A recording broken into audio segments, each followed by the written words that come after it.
Hey y'all, how's everybody doing? Mike here, Blueface Plus. Thanks for tuning in. Don't mind the glasses. Getting some different ones. These things are making me look like Bubbles from Trailer Park Boys, so I got to change these out. But besides that, today we're going to be showing you guys this 1996 Sea-Doo SPX. It's a two-stroke with a 717. I've had this since I was like 16 years old. I'm going to be pulling it out, cleaning it up, and we're going to see what we got to do to get this thing running. I'll show you guys here what we're dealing with. Alright, so it's been a while since I looked in this. So first things first, we're going to have to get a battery. It takes a 12-volt battery. We're going to end up getting a battery charged up here. We're going to have to suck the fuel out the gas tank.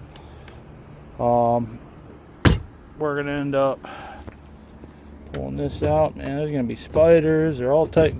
God knows. I just got rid of my Carolina skiff, sold that today, so now I figure we're gonna try to get this thing fired up and see if it still runs. Alright, throttle is not locked up. That's what I was worried about, and it seems loose, so we're gonna give this thing a bath, get a battery in it, suck out some of that old gas, and see if we can't get this thing to crank up. Alright guys, getting ready to rain on us, so what I'm going to do is I'm just going to get it all nice and wet, and then I'm going to use some mold and mildew spray. Just going to soak it up, spray off all this excess. I'm going to grab some mold and mildew spray and spray that on there and let it soak. Alrighty guys, so any mold and mildew spray, this stuff works great.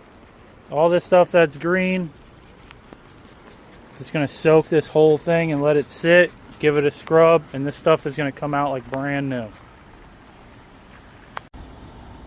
Alright, so we're just going to scrub it.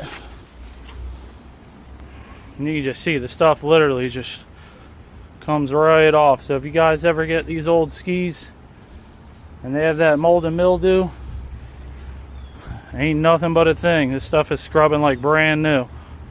So I'm going to finish scrubbing this down and we'll give it a rinse.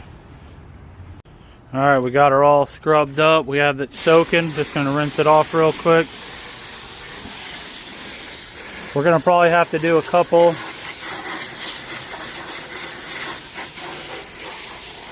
We'll have to probably do another treatment because that was just a quick one over. Alright, but overall, man, that took a lot of stuff off right there, y'all.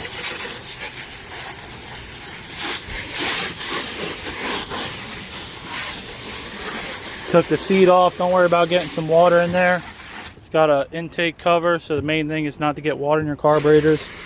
But you know, it ain't the end of the world. It's a jet ski. You can get wet in there. Ain't gonna hurt nothing.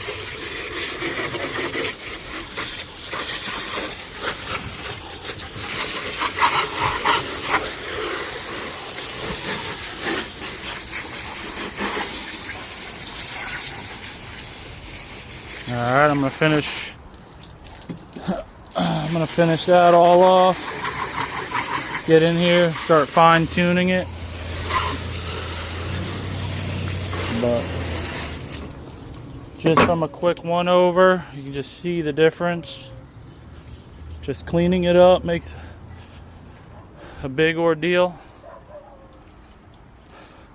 Another thing we're going to do is we're going to pull these spark plugs and shoot a little bit of mystery motor oil in there and just turn it over by hand before we go ahead and try to put power, because it has been sitting a while and we don't want to score the piston walls and want to maybe lubricate as much as we can without hurting the engine.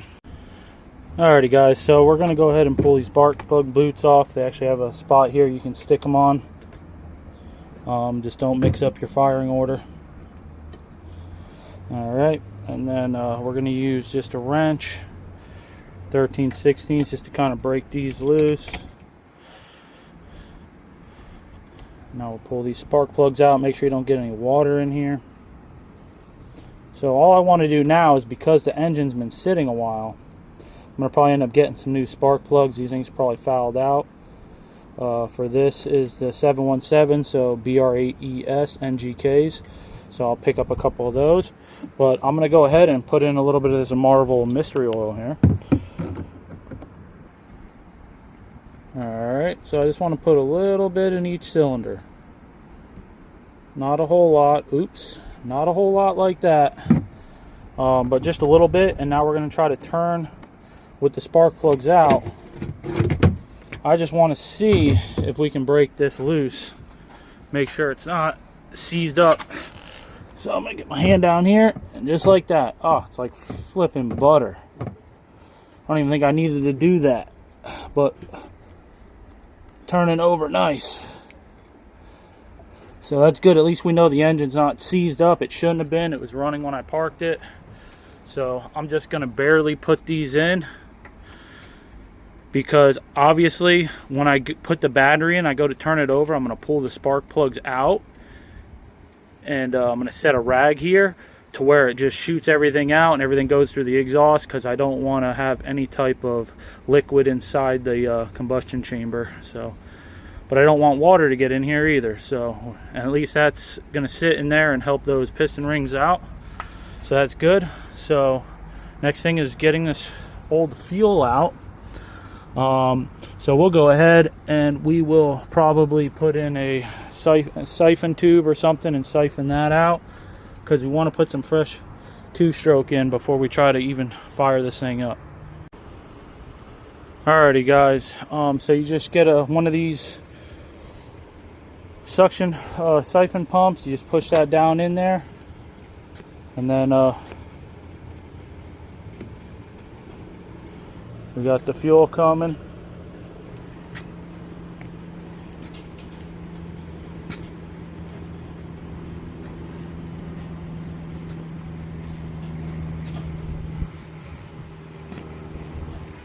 Alright, I'm going to try to play with this to get this to go, but the idea is to pump this to get the fuel to suck in and then pump out, and then we'll set it here. So my battery's about to die too, so let me work on this.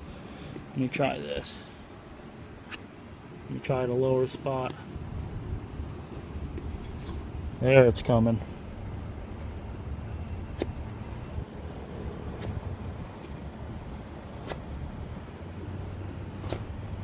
There might not even be that much fuel in there, guys. So either way, you want to get the fuel out. Let me see what we got.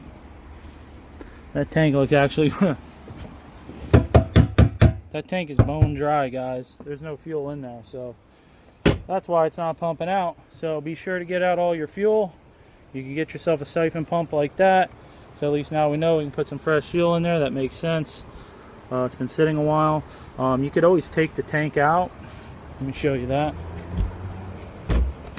You got a strap there and a strap here, and then you undo these two clamps, and then it'll actually lift up. You got to undo the oil tank as well, and then when you lift this up, you can pull out the sending unit, and then it just comes right out here. I've done it before.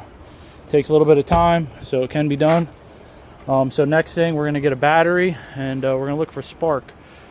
So bear with me. Alrighty guys, if you haven't seen this charger, I have a short on it on my YouTube shorts. It's a really nice charger. So this battery's been sitting in the shed for over a year. It's a ETX 16L. Right now we're getting 6 volts. So I'm going to do a reconditioning on it and hopefully save this battery. If not, we're going to have to go get a new battery. Alright, so with that being said, guys, we're going to have to wait till tomorrow to check on that battery. Don't want to go waste $100, so if we can use that, we're going to put it in here because we are just trying to get it up and running. Also, I'm going to get some fresh two-stroke fuel, so hopefully the next video we'll be able to put a battery in, put some fuel in it, and see if we can get this thing to turn over to further diagnose it. So this is going to be video 1 of this project. There might be like 2 or 3 videos, but I appreciate y'all watching, so look for that next video. Appreciate you guys watching me work on this project. Hopefully y'all enjoy it, and hopefully get this thing running, y'all. So I'll see y'all later. Take care. Peace.